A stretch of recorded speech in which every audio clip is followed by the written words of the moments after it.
মানিকগঞ্জের নতুন আতঙ্কের নাম এই বেদে ভিক্ষুকের দল।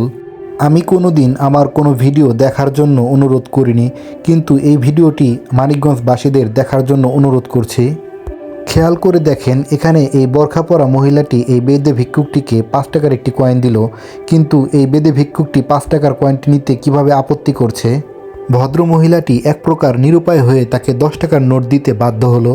ওদের উর্ধ্ববয়সী মেয়েরাও এই কুকর্মের সাথে জড়িত। দূর থেকে ওদের একজন সদস্য আমার ভিডিও করা দেখে ওদেরকে সতর্ক হতে বলল। এখানে একটি জিনিস খেয়াল করে দেখেন, এই খুদে বেদে সন্তানরা একটি স্কুলের স্টুডেন্টের কাছ থেকে কিভাবে জোরপূর্বক টাকা আদায় করছে। এখানে এই মেয়েটি এক প্রকার আতঙ্কিত হয়ে ভয়ে টাকা দিতে বাধ্য হয়েছে, আপনারা ভিডিও খেয়াল করলে বুঝতে পারবেন।